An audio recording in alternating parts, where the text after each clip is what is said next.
Thank you, everybody, for counting. This is Idaho Home Garden Tips and Plant Talk with Ron and Reed. We've got tonight. We've kind of a little bit off topic. It's not technically a gardening topic, but I did have I did use chickens a few years back to help get the grasshoppers under control, and it actually worked pretty good. And so we do have with us tonight our colleague from Elmore County. Joel Haas is going to talk to us about backyard poultry production. So we've got introduction to poultry for backyard gardeners. So this is kind of an overview of what I'll kind of talk about tonight. We'll start with chickens, just kind of discussing popular breeds, kind of the difference between your laying breeds, your meat breeds, and dual purpose breeds, and then we'll talk briefly about where to purchase these chickens. Um, then we'll talk about kind of our housing or equipment that we need for chickens and kind of these other poultry species as well. We will talk about nutrition by life phase of a bird. We'll talk about producing chickens for eggs, and then also we'll touch briefly on meat birds as well. I'll discuss turkeys. We'll talk about some general considerations if you'd like to have turkeys in your yard, like to have a try at raising your own Thanksgiving turkey alongside your garden, and then we'll talk about nutrition for these birds, and then we'll get into ducks, which we'll discuss mostly nutrition for ducks, and then we'll talk about just kind of general gardening considerations for poultry. So to get started with chicken breeds, we have this classification generally as meat breeds, which are going to be kind of your broiler breeds. We've got laying breeds and dual purpose breeds. So to kind of get started with meat breeds, we've got a Cornish cross here on the kind of the far lower right-hand corner.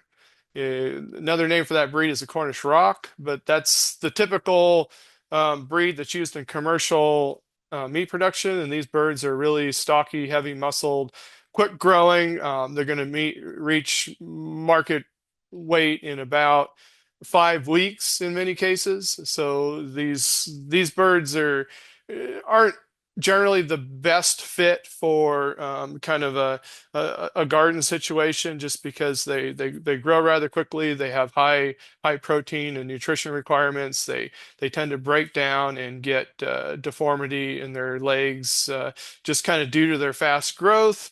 And so they tend to be not that suitable in a garden situation, or in small acreage for that matter. In terms of laying breeds, we have the white leghorn here. So a lot of our laying breeds are going to be quite different from our meat breeds. Our meat breeds tend to be stocky and fast growing. Our laying breeds tend to be kind of a bit larger framed and more angular. These birds generally have more functional wings and can potentially fly unless the wings are clipped. But probably the most popular breeds for small acreage and kind of to have around and near your garden, and for the backyard is going to be are going to be these heritage breeds. And so there's kind of a variety of heritage breeds. It's kind of almost like kind of trivia to know all the breeds.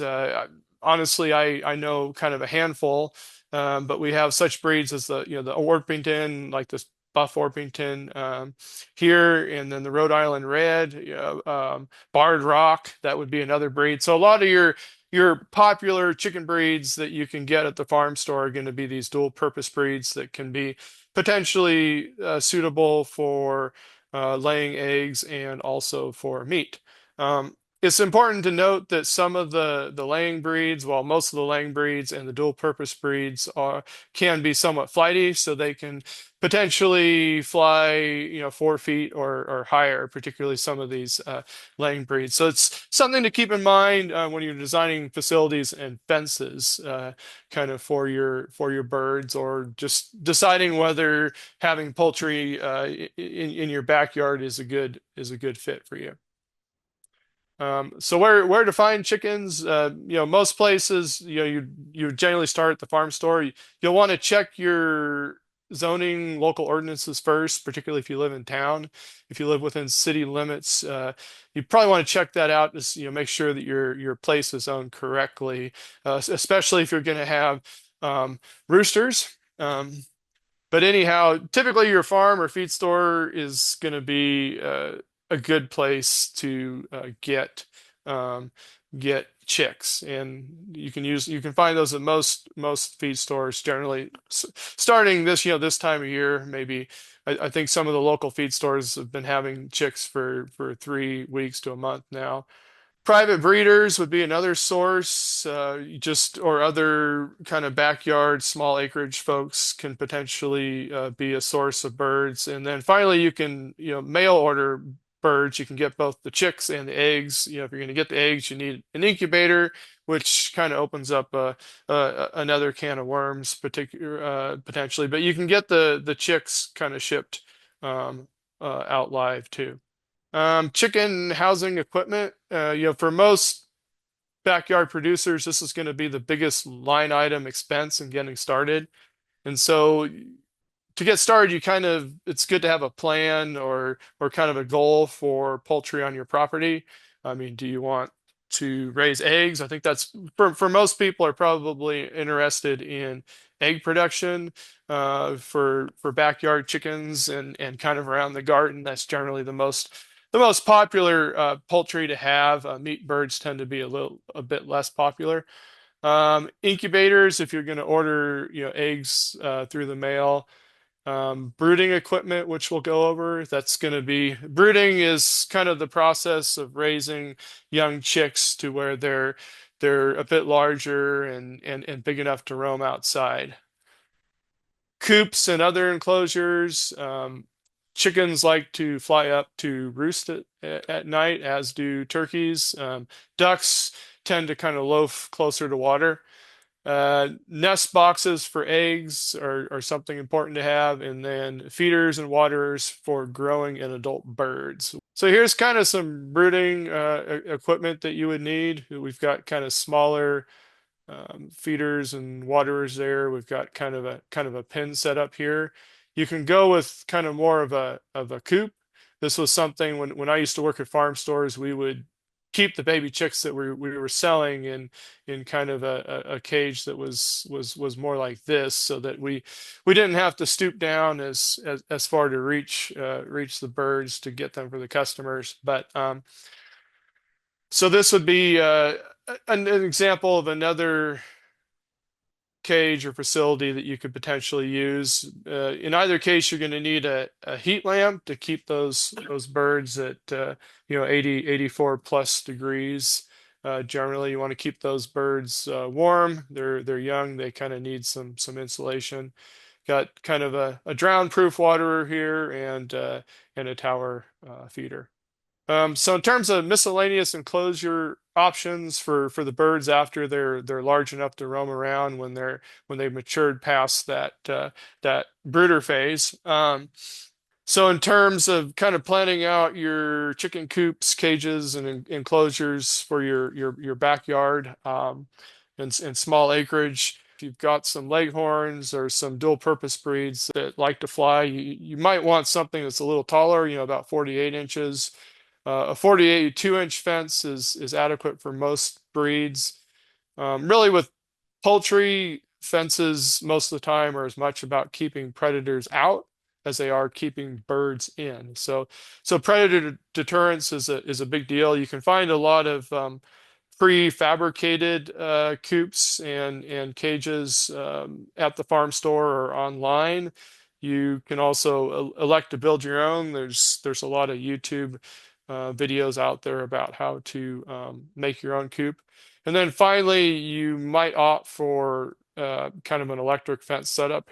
The Premier is kind of a online retailer that specializes in electric fence, primarily for sheep, but they also carry electric fence for poultry. That I believe they have 42-inch and 48-inch options. But if you have a fairly heavy, dual purpose breeds like your Rhode Island Red, your Barred Rock, and even your Buff Orpington, you can probably get away with 42-inch fences.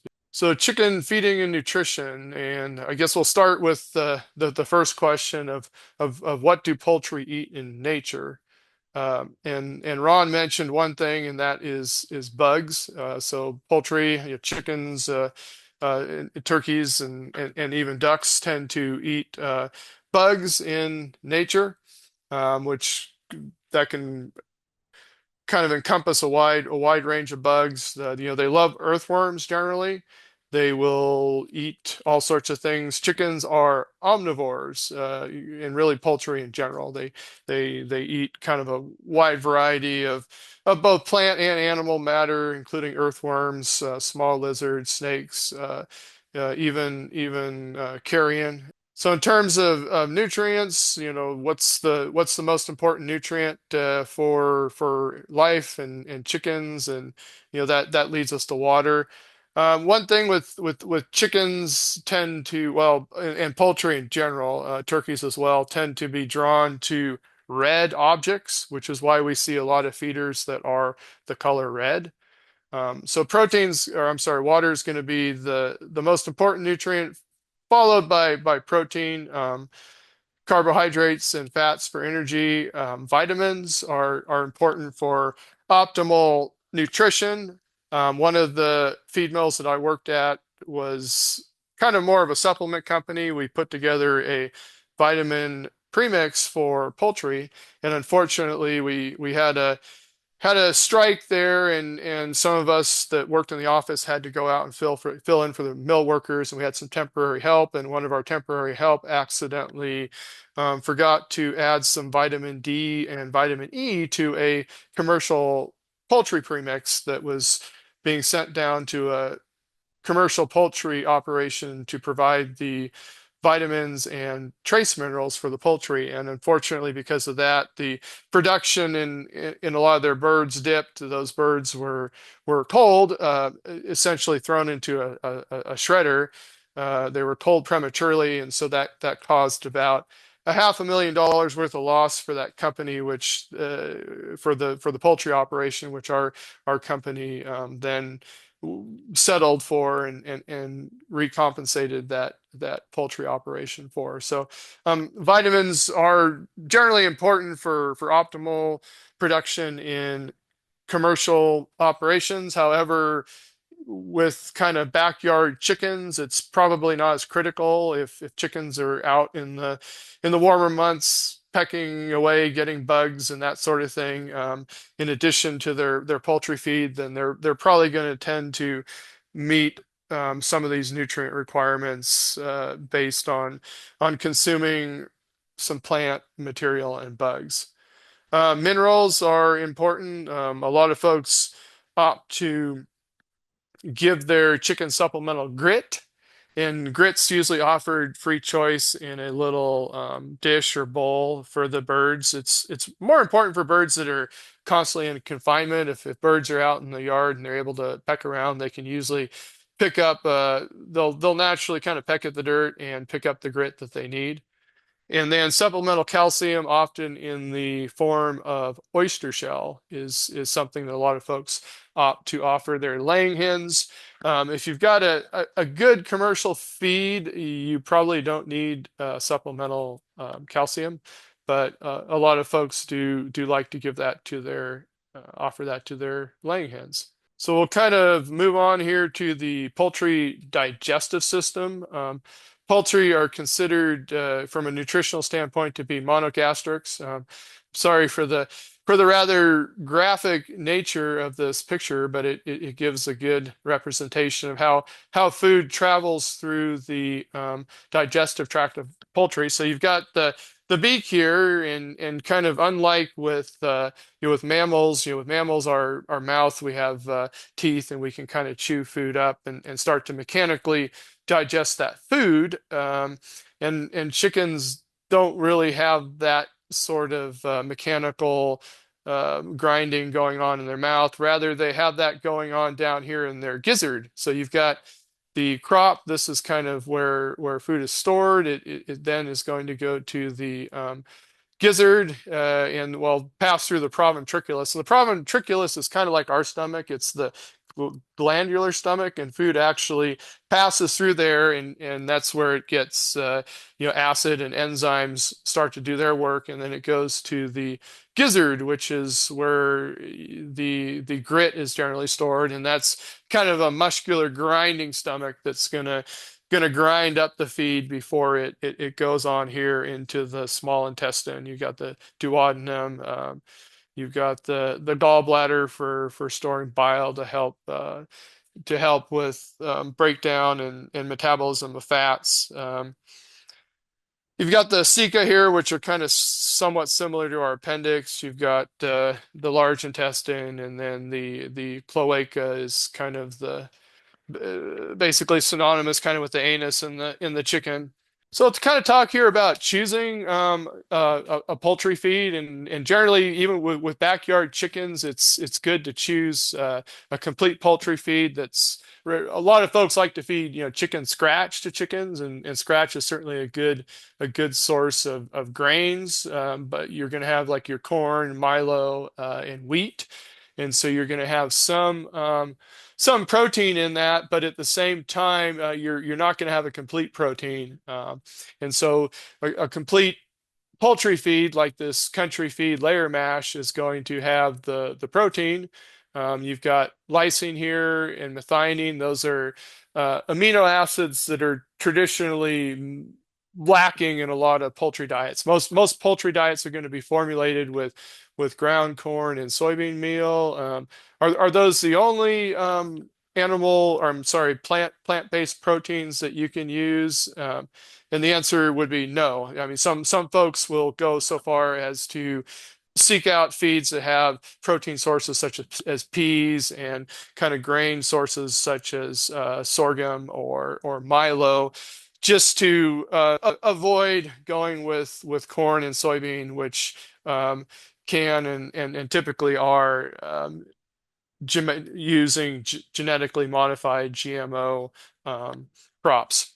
But typically, when you go into your local feed store, the chicken feeds you're going to find are going to be formulated with ground corn and soybean meal, and that mixture can be a little low in the two building blocks of protein, the amino acids of lysine and methionine. So these are commonly added in a supplemental fashion to the feed. And then these complete feeds are also going to have generally all the vitamins and minerals, both macro minerals like calcium and phosphorus, and then also calcium, phosphorus, and salt, sodium chloride, and then also a lot of these micro minerals. If you look down here at the ingredients, you see zinc sulfate, calcium iodate for iodine, copper sulfate.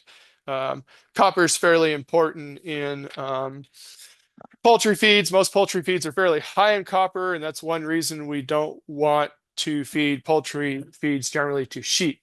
So if you have any sheep around your place, please do not feed your sheep poultry feed, because it can be a little bit high in copper, and that can potentially give your sheep are very sensitive to copper toxicity.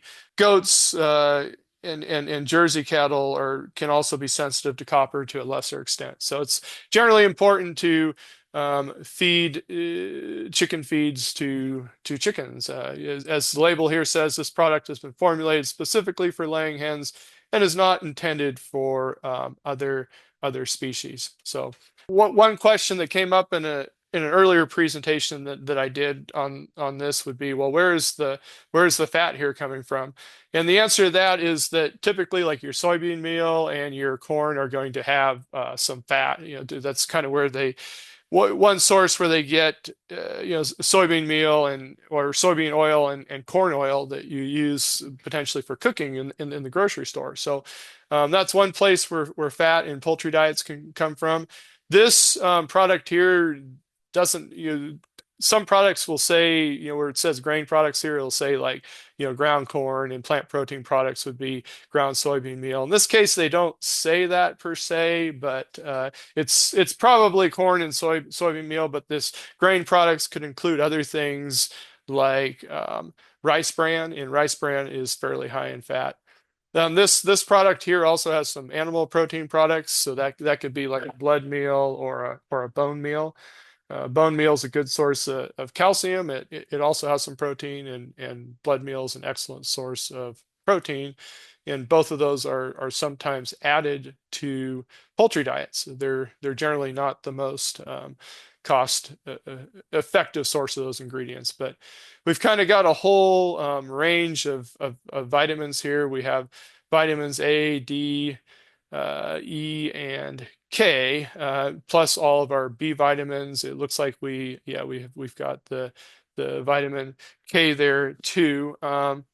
One vitamin that poultry and most other animals typically, besides humans and guinea pigs are really the main animals that need a significant amount of vitamin C supplementation. Other animals can kind of synthesize that naturally in their cells. So that's one vitamin, vitamin C or ascorbic acid that you typically don't see in poultry diets. But otherwise, you've got kind of the whole range of vitamins that you would see in the human diet. Talk about waters here, and water is the most important nutrient. Here in Idaho, heating can be a useful feature. You can get some waters that have a heat source, and so that's going to keep your water from freezing up on you in the winter. In terms of feeders, they kind of vary by size. This little feeder up here with these smaller holes is kind of more suitable for chicks, kind of or young poultry. In the case of turkeys, poults. Whereas these feeders here are more suitable for adult birds.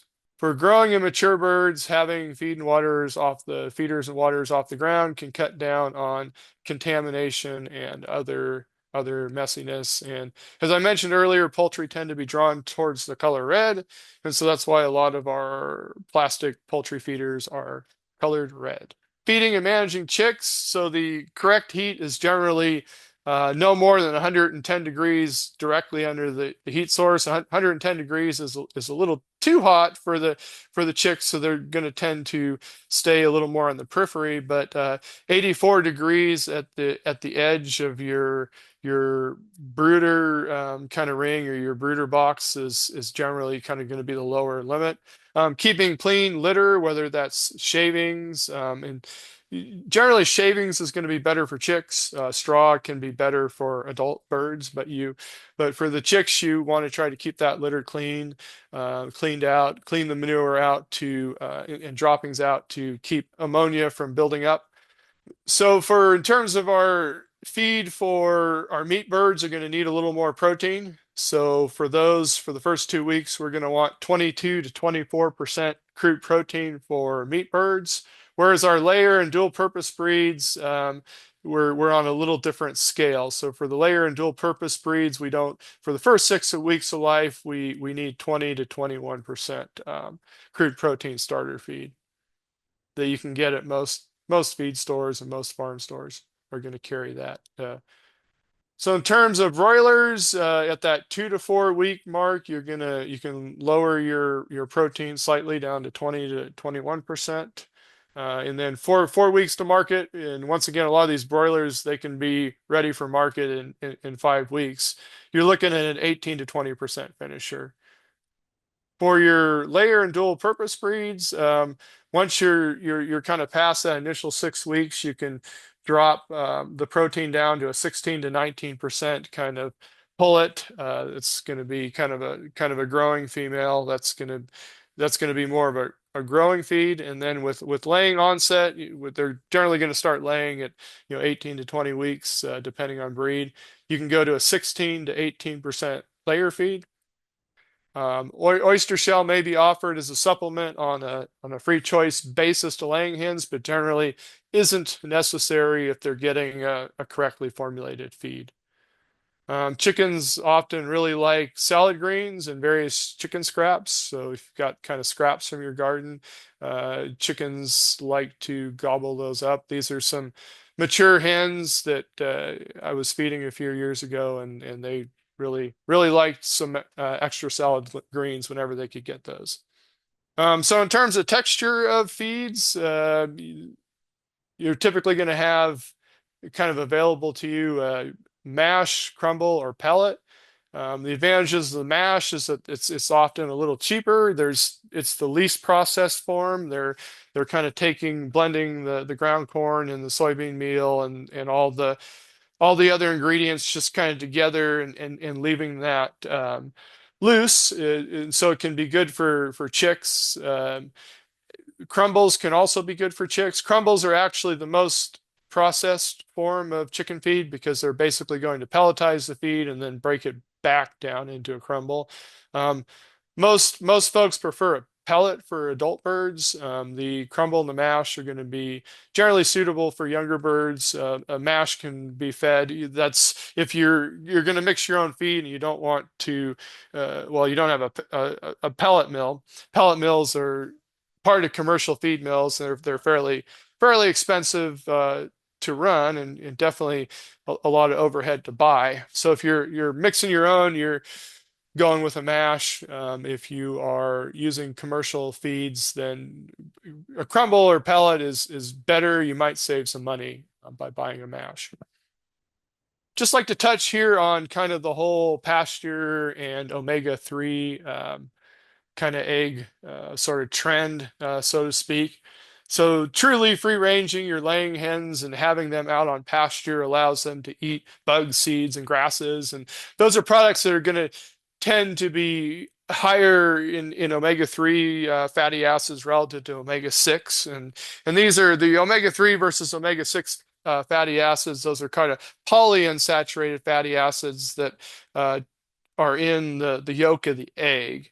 And so it's generally in thought for human nutrition, it's better to have a higher ratio of omega-3 to omega-6. It's supposed to be kind of more, how would you say, it's supposed to be more anti-inflammatory, having high levels of omega-6 from such fat sources as corn oil or soybean oil is generally thought to be more pro-inflammatory, and so that's kind of part of the whole. I don't want to bring up kind of the whole political ramifications and sociological ramifications around seed oil. Here in Extension, we try to stick with the science and stay out of those debates. But some of the seed oils, like for example, your soybean oil and your canola oil, or I'm sorry, your corn oil tend to be rather high in omega-6 fatty acids, whereas canola oil tends to be higher in omega-3 fatty acids. But anyhow, I digress. In terms of eggs. That's kind of the big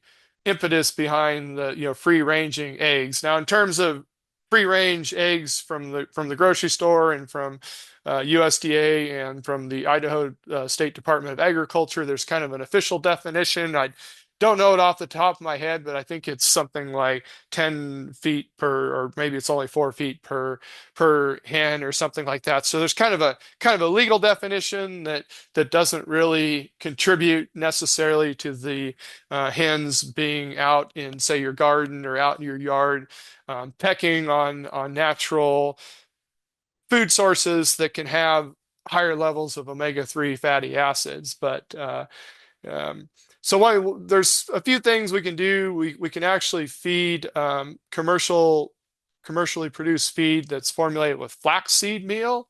That flaxseed has got a form of omega-3 fatty acid that the hens will tend to deposit in the yolks of their eggs. So that's kind of how, for example, the folks here at behind the Eggland's Best. That's kind of how they get the higher levels of omega-3 fatty acids in their eggs. And then products like this, Vital Farms pasture raised or pasture raised eggs are generally thought to have the highest level of omega-3 fatty acids, provided that the hens are actually out on a pasture pecking up bugs and consuming some really young um, succulent growing grasses. A couple other perks of the pasture raised eggs are going to be a higher vitamin A content. A lot of times you'll break open those eggs and the yolks are going to look kind of more of a darker shade of yellow, sometimes almost orange. And that's going to be due to those carotenoids or carotenoids that are kind of a vitamin A precursor. So talk about pasture poultry here, which is, if you've got a really big backyard, this is something you could kind of think about, and that's something that became popularized, I think back in maybe the late 80s, definitely by the 90s by Joel Salatin, who wrote the book Pasture Poultry Profits. And so if you're going to go with that model and kind of set yourself up, a chicken tractor, kind of a mobile cage, and in your 1 to 5 acre backyard, some things to keep in mind is that chickens don't really digest mature or longer grasses very well. Really, chickens don't digest grasses, nearly as well as they digest grains because unlike ruminants, chickens don't have microorganisms. Your ruminants, and by ruminants I mean cattle, sheep, goats, animals that kind of have a paunch and are naturally herbivorous, have they're going to have microorganisms in their gut that can help break down cellulose, break down fiber, and chickens don't really have many of those. They may have a few of those microorganisms in their hindgut, but they're not really that herbivorous in terms of digesting fiber. So their chickens tend to be rather poor at digesting fiber. So it's kind of the young growing grasses that are going to provide the most nutrition for chickens. Kind of really mature grasses don't give them much in the way of nutrition, except through the grain, through the seed of the grass. Following cattle on a pasture rotation is a common process, and the reason for that is going to be so that basically the chickens can kind of clean up. They can get some seeds and some nutrients out of the cattle manure. But kind of the whole pasture poultry production model is becoming more popular here in Idaho. There's a family kind of in the Caldwell/Marsing area of Idaho called the McIntyres, and they do a lot of regenerative grazing, kind of rotational or management intensive grazing with cattle, and they generally follow those cattle up with poultry in a lot of with chickens in a lot of their rotation. They may do some turkeys as well. I need to double check on that, but chickens still require commercially produced food for optimum growth and production. Joel Salatin offers them basically commercial laying diets with his pasture birds. So they need at least some commercially produced feed for optimum growth. You're not gonna grow them out to their optimum. They're not gonna have optimum egg production on pasture. Can they survive on just pasture? Yeah, sure. I mean, definitely for a few days if you're talking mature birds, but young birds are definitely not going to do very well, and you're probably going to see a drop in production if you're not providing them with some commercial chicken feed that's kind of grain based. So kind of moving on here, egg laying considerations. So kind of unlike in the dairy business, in order to get milk, we need to have a calf, and in order to get a calf, we've got to breed the cows, and here with chickens, that's not the case. So we don't really need a rooster. They're just going to go ahead and start laying eggs. One thing that's important to note with chickens is that they naturally tend to lay more eggs with kind of increasing daylight and with longer day length. So usually, if you're not using artificial lighting, your production is going to drop off dramatically in the winter, which is why most commercial laying operations do use artificial lighting. So really here, I think in most parts of Idaho, unless you're in kind of a sheltered green belt area of like the Treasure Valley, most parts of Idaho, particularly eastern Idaho, you're kind of the whole pasture poultry model is something you could maybe do with your hens in the summer. In the winter, you're probably going to want to keep them in kind of a warmer indoor place. Here we've got some wood shavings here for this hen. You can also use straw as bedding as well. So molting is a process a lot of hens go through in kind of the late fall where their feathers are going to kind of slough off and they're going to grow in new feathers, and so that can cause a halt in egg production. Broodiness, kind of in nature, it's guess what happens when a hen has a full clutch of eggs? She's going to sit on those eggs and incubate them. So kind of the constantly laying eggs and only maybe trying to incubate them for part of the day is kind of an artificial kind of a man-made model. And so that's one thing to be aware of. Stress and poor nutrition. I kind of gave you all that story about the commercial laying hens that did not get enough vitamins, how that caused their production to drop way off. So those are all things that can potentially cause a hen to stop laying. One of the handouts that I've got attached with this lesson from one of the former professors I used to work with at Oregon State University, kind of, why has my hen stopped laying? Kind of goes over all these reasons. Processing chickens for meat, and this is kind of the grim and gross details. And a lot of folks back in the day, they kind of have a chopping block out in the yard, kind of an old stump or something, and they kind of chop the chickens heads off, and the chickens would kind of have some nervous energy and run around. Hence the axiom, the saying, running around like a chicken with your head chopped off. But in the modern area, what we're typically going to do is kind of shove the birds into these cones. If you're a small scale producer, you're going to shove the birds in the cones and then basically slit their throats. And so that's kind of the gross, gory details that kind of sorry that I have to go into, but that's kind of the reality of the situation.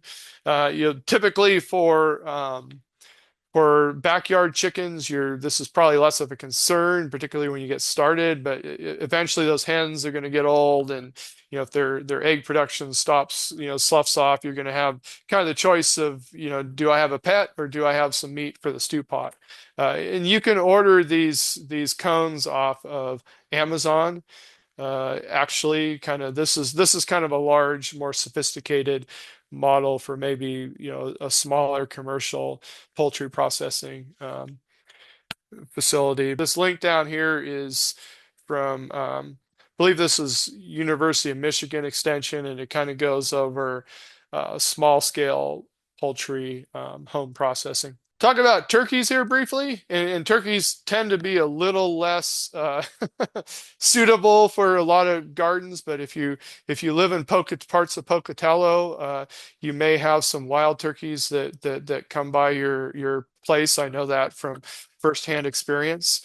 So we'll just kind of go over turkeys here. Depending on the size of your yard and your garden, these are a potential option, but there are some things to keep in mind. The housing generally requires scaling things up. Compared to chickens, these birds can be a little large and disruptive for many backyards and gardens.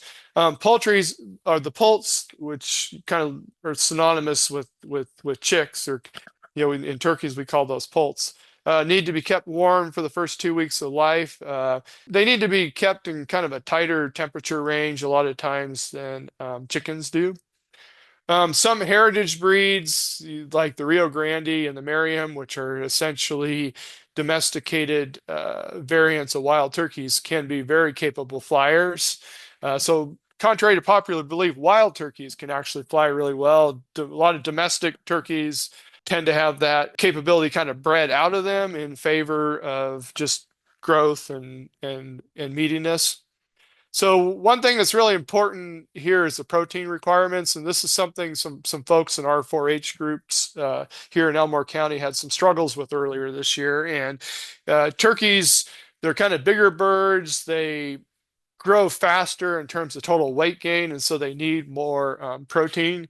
The for wild turkeys, really, a lot of their habitat is driven by bugs, and so if you live trying to think of some of the like Gibson Jack Creek or some of the suburbs around Pocatello that get a lot of turkeys. If you have a lot of grasshoppers in your backyard, that can attract wild turkeys, and wild turkeys make a mess. But one thing that wild turkeys really need to produce, really need for their young, the young turkeys need are bugs, and that's kind of for domestic birds that kind of equivocates to a higher protein diet. So you need more like a 28% protein as opposed to say 20% for a dual purpose or laying hen breeds. So compared to chickens, you need more protein for those younger birds, and really more protein kind of throughout the life cycle up to about 16 weeks. And so a lot of times turkeys, we're going to process those birds, at least more the backyard versions, at about 24 weeks. So just shy of 6 months, and so from 16 weeks to 24, we can drop things down to about 16% protein. But for the young turkeys, particularly if you're ordering young birds mail order, or you're ordering eggs and using an incubator to hatch those out, it's really important to have the right amount of protein. You can't really, you're not going to have a good survival rate of those young birds if you try to feed them like a chicken starter. You really need a specific turkey starter, so it's just something to be aware of. We'll talk about ducks here. And for ducks, really the brooding requirements and equipment are going to be similar to chickens. And really the nutrition requirements are going to be similar to chickens as well. Kind of one thing that's the micro minerals can be a little different. Sometimes ducks need even a little more copper and iron than chickens do. So in terms of protein requirements, 20% for starter, about 18% for grower, and 16% once they get to a decent size at about 6 weeks or so. So it's going to take ducks longer to reach kind of laying age. I believe a lot of times ducks don't really start laying eggs until they're significantly older, and then ducks also have a shorter laying period. So ducks typically only lay eggs during the spring, early spring to late summer. So there's kind of a shorter egg laying window than you have with the chickens. And once again, you could use some artificial light to kind of manipulate their hormones. Another thing that's important for ducks is they generally like some water to kind of loaf around with. I mean, that's kind of ducks, chickens and turkeys kind of fly up to roost.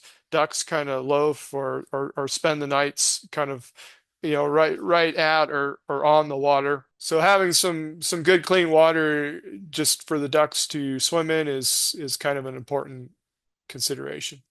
So talk about a few gardening considerations here. So some pros of having chickens in your yard is that they eat bugs and drop manure, and that manure is a good source of protein. It's generally higher in protein and nitrogen than cattle manure is. At the same time, it tends to have higher levels of uric acid. It can be more caustic, and so it's generally important to compost manure in your garden, particularly chicken manure. You want to compost manure carefully, and because it's higher in nitrogen, then you can get away with kind of potentially having more carbohydrate, more cellulose, and more lignin. And so, kind of to skip ahead a little bit, basically your straw or even your wood shavings, you can kind of combine that with the poultry manure for composting. Chickens also eat greens, berries, and other desirable garden plants. So it may be a good idea to either keep the chickens out of the part of your garden where you have kind of young succulent plants, particularly lettuce. There's certain plants they really like, which I believe include lettuce. I think they like chicory too, beets. Some of the cabbage and some of the more mature cole crops, not so much. But they can eat things, particularly berries. in that sort of thing. So it can be good to keep chickens away from young plants and choice salad greens.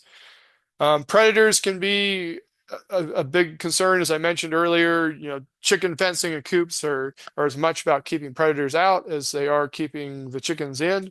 So those predators can include, raccoons, coyotes, hawks, and most wild predators enjoy a fresh chicken or duck whenever they can get it. For many, it may be better to keep chickens out of the garden, but to offer these birds greens and other excess produce, or you can potentially kind of run chickens, maybe in your garden after you've kind of harvested off some of your lettuce and some of your produce that's more sensitive to getting pecked at or getting eaten. Some folks will kind of stay in the garden and kind of supervise their chickens when they're out in the garden. At night, chickens are going to want to congregate back to the coop generally, particularly if you have kind of roost pegs and stuff set up in the coop. So then you can kind of let the chickens out during the day. That's what we used to do when we had chickens kind of around the garden. But it's just the things to watch out for with chickens in the garden is just kind of manure. They kind of scratch and they can kind of tear things up, and they can eat young succulent plants and salad greens. We've got our first bulletin, which is going to be Raising Backyard Chickens by Dr. Frame from Utah State University, and this gives a pretty good um, basic outline of most of what you need to know to raise backyard chickens. We've got a bulletin here on raising ducks. And then we've got some bulletins, some of the PNW bulletins from Oregon State. This is a bulletin on how to feed laying hens, raising laying hens. This is a bulletin on why did my chicken stop laying, and then we have a bulletin on feeding meat type chickens. Any poultry questions for Joel? Yeah, I used to go with Dr. Frame around and we do some presentations together.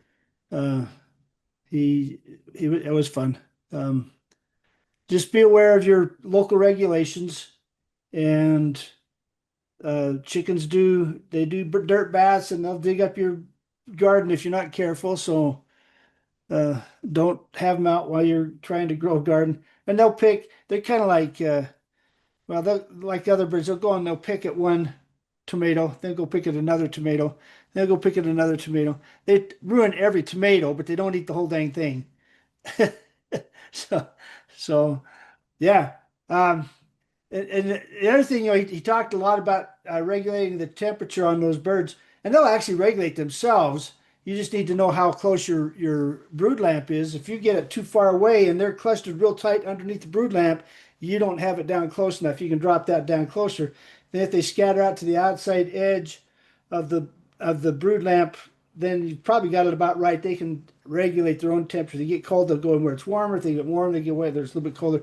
So you want to make sure that you're close enough, but not so close that they can't get away. If they're just scattered out, then they don't. They're too hot, and so you need to maybe lift up that heat a little bit. Just that's a good way to kind of look for birds. They'll regulate their temperature if you've got a heat source there for them. So good information. So hey, Ron, it's Yeah. Reed. My grandma, she raised a lot of chickens, and I started raising some chickens, and she was like this. I told her, these chickens are eating their eggs. What do I do? And she said, eat the chickens. Yeah, yeah. See which ones are eating the eggs and get rid of those chickens. That's absolutely true. Once they start breaking eggs, it's hard to stop them. Yeah, yeah.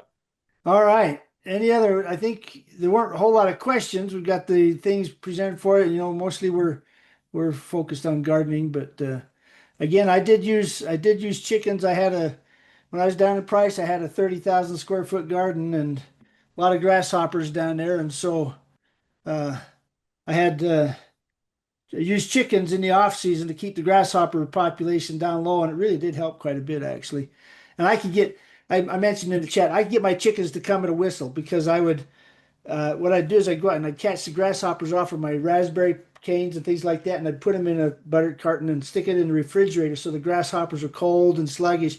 In the morning, I'd whistle, and then I'd let those grasshoppers out. They'd come running, and so whenever I was out working in the garden, if they were out and I wasn't worried about what they're eating, I would whistle, and they'd come and running, and I'd pull up some army cutworms and things like that, and whistle, and they'd come and run, and they'd come get it. They learned to come to my come to my whistle. So they can be trained to a certain extent, but only if you're using food as the reward. So Yeah. it's not like yeah. dogs in the dogs want to please you. The chickens don't want to please you. They just want food. Okay. Anyway, no more questions. Thank you very much, Joel. Appreciate that.